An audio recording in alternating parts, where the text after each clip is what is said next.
Hello from Kingfisher, Oklahoma. We're looking through Proverbs. We're excited to see this journey into wisdom. So far, it's not just been a collection of sayings individually, but more of a journey into how do you get wisdom and how do you avoid being the fool.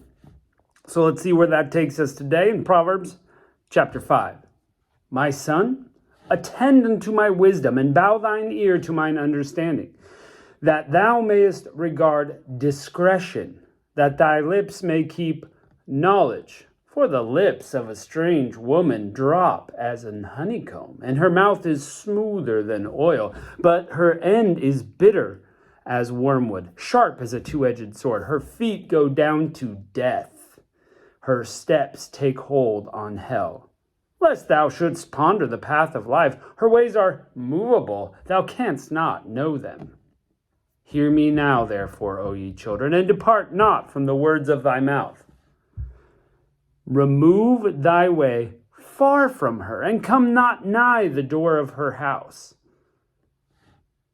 Lest thou give thine honor unto others, and thy years unto the cruel, lest strangers be filled with all thy wealth, and thy labors be in the house of a stranger. And thou mourn at the last, when thy flesh and thy body are consumed, and say, how I've hated instruction, and how my heart despised reproof, and have not obeyed the voice of my teachers, nor inclined mine ear to them that instructed me. I was almost in all evil in the midst of the congregation and the assembly. Drink waters out of thine own cistern, and running waters out of thine own well. Let thy fountains be dispersed abroad, and let rivers of water in the streets. Let them be thine own only, and not strangers with thee. Let thy fountain be blessed, and rejoice in the wife of thy youth. Let her be as the loving hind and pleasant roe. Let her breast satisfy thee at all times, and be thou ravished always with her love. And why wilt thou, my son, be ravished with a strange woman, and embrace the bosom of a stranger? For the ways of man are before the eyes of the Lord, and he pondereth all goings. His own iniquities shall take the wicked himself, and he shall be holden with the cords of his sins. He shall die without instruction, and in the greatness of his folly he shall go astray. Okay, so in our journey into wisdom today, we're picking up more about the son. He's speaking to his son, trying to teach him, and vicariously us, trying to teach us wisdom. And, this is a fairly straightforward psalm. This is really about being faithful to God. Now, in two ways. I'm just going to say the wise is faithful to God and sticks to the straight and narrow. That's true. But this song is really about sexual purity. And I don't necessarily mean virginity, although that's true too. This is talking about sexual fidelity. You're true to your station. If you're unmarried, you stay unmarried and sexually pure, a virgin. If you are married, you need to keep that relationship pure. Pretty straightforward there. And he's talking about the wiles of a strange woman being like honeycomb. She's enticing, yet if you go there and if you get with her, it's going to be bitter. It's going to be like being stabbed with a sword. It's like you're walking down the steps of death. All these images of just how bad the end will be if you go there. And then it's talking about consequences in a poetic way. It's saying, look, your fountain, which should be inside the fountain, is going to be dispersed in the street. You're going to lose everything, right? Yeah.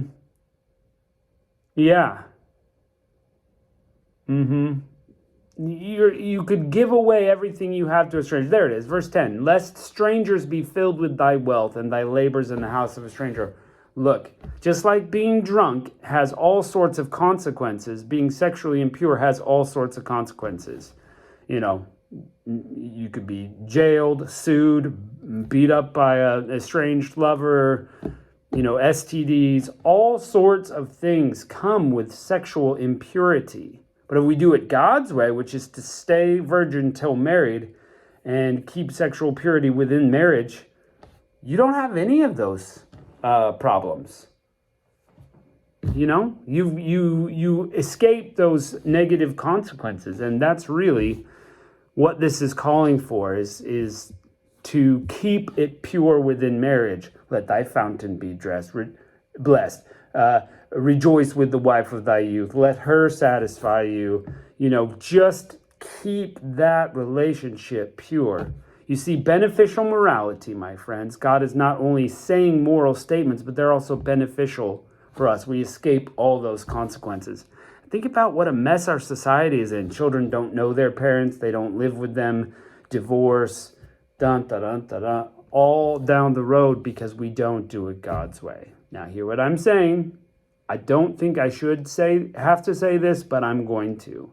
Okay, the point of this is keep marriage pure. But if you are getting beaten, abused, things like that within a relationship, you need separation. You do. 100%. You need to be safe within that. But if everybody lives God's way, it's pure, it's holy, it's good. That's what this is talking about. Okay, but divorce, not a great thing scripturally. In fact, it's wrong. It's morally wrong. It's a sin. Except for Jesus allowed for sexual impurity within a relationship to allow divorce. But that's only because we have a hard time forgiving.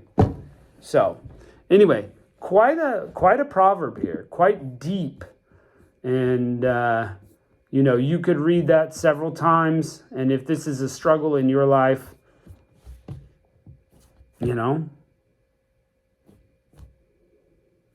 do it God's way instead of yours. That's all I have to say about that.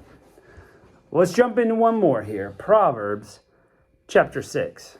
My son, if thou be surety for thy friend, if thou hast stricken thy hand with a stranger, thou art snared with the words of thy mouth. Thou art taken with the words of thy mouth. Do this now, son. Deliver thyself. When thou art come into the hand of thy friend, go humble thyself. Make sure thy friend. Do not give sleep to thine eyes, nor slumber to thine eyelids. Deliver thyself, as the roe from the hand of the hunter, and the bird from the hand of the fowler. Go to the ant, thou sluggard, consider her ways, and be wise, which, having no guide, overseer, or ruler, provideth her meat in the summer, and gathereth her food in the harvest. How long wilt thou sleep, O sluggard? When wilt thou arise out of thy sleep? Yet a little sleep, a little slumber, a little folding of the hands to rest, and thy poverty shall come as one that travelleth, and thy want as an armed man. A naughty person, a wicked man, walketh with a froward mouth. He winketh with the eyes, he speaketh with his feet, he teacheth with his fingers. Frowardness is in his heart. He deviseth mischief continually. He soweth discord. Therefore shall calamity come on him suddenly. Suddenly he will be broken without remedy. These 6 things doth the Lord hate, yea, 7 are an abomination to him. A proud look, a lying tongue, hands that shed innocent blood, an heart that devised wicked imaginations, feet that be swift in running to mischief, and a false witness that speaketh lies, and he that soweth discord among the brethren. My son, keep thy father's commandment, and forsake not the law of thy mother. Bind them continually upon thy heart, tie them around thy neck. When thou goest, it will lead thee. When thou sleepest, it will keep thee. When thou awakest, it shall talk with thee. For the commandment is as a lamp, and the law is light, and reproofs of instruction are a way of life. To keep thee from the evil woman, from the flattery of the tongue of the strange woman. Lust not after her beauty of thine heart, neither let her take thee in with her eyelids. For by means of a whorish woman is a man brought to a piece of bread. And the adulteress will hunt for the precious life. Can a man take fire in his bosom and his clothes not be burned? Can one go upon hot coals and his feet not be burned?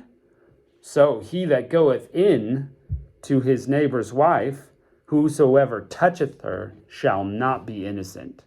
When men do not despise a thief if he steals to satisfy his soul when he's hungry, but if he be found, he shall restore sevenfold. He shall give all the substance of his house. but whoso committeth adultery with a woman that lacketh understanding, he that doeth it destroyeth his own soul. A wound and dishonor shall he get, and his reproach shall not be wiped away. For jealousy is the rage of a man, therefore he will not spare in the day of vengeance.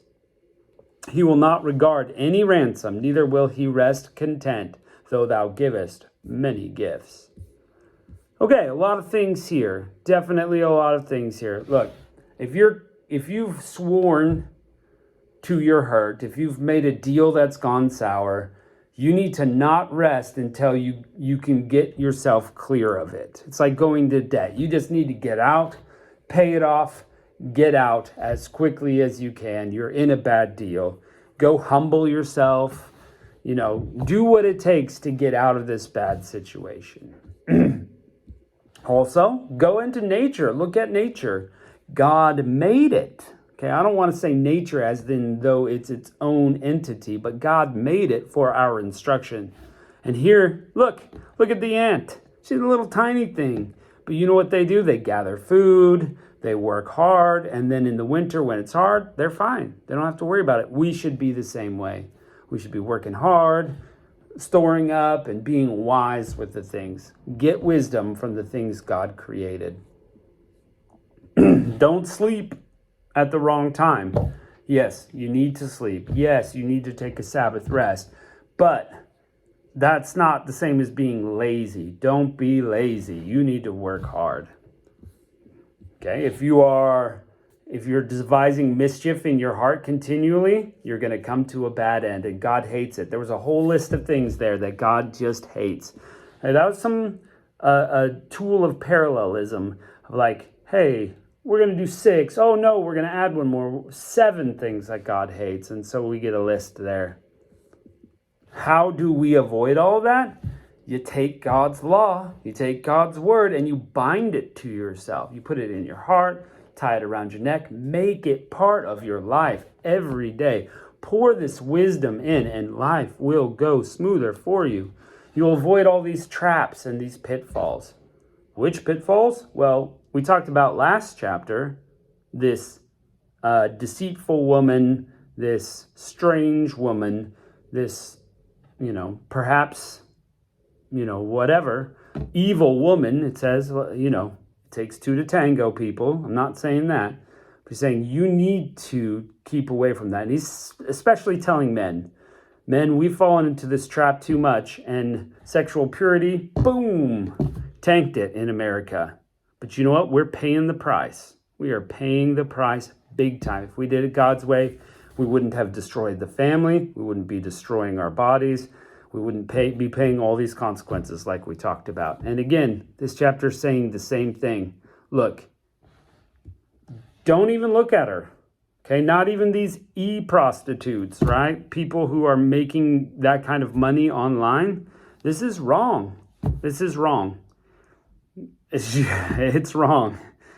We got to stay away from that, because by means of that kind of woman, a man can be brought down to just bread. You could be wealthy and you could lose it all. Think about the American court system, people. You get tangled up with the wrong kind of woman, you could lose everything. Proverbs warned about this thousands of years before America was even in existence. It's right there. You can be reduced to just bread. And you're not going to get any pity if you commit adultery. That husband is going to be jealous. Jealous people are angry, and he's coming for you. We all know that. It's right there. Right there in Proverbs, my friends. This is the kind of wisdom we need in our life. Let's pore over the scriptures. Let's encourage to have the wisdom of God in our life and in other people's lives. Let's build our life on that, all right? Loving these Proverbs so far. Let's jump into some more tomorrow. So we'll see you next time.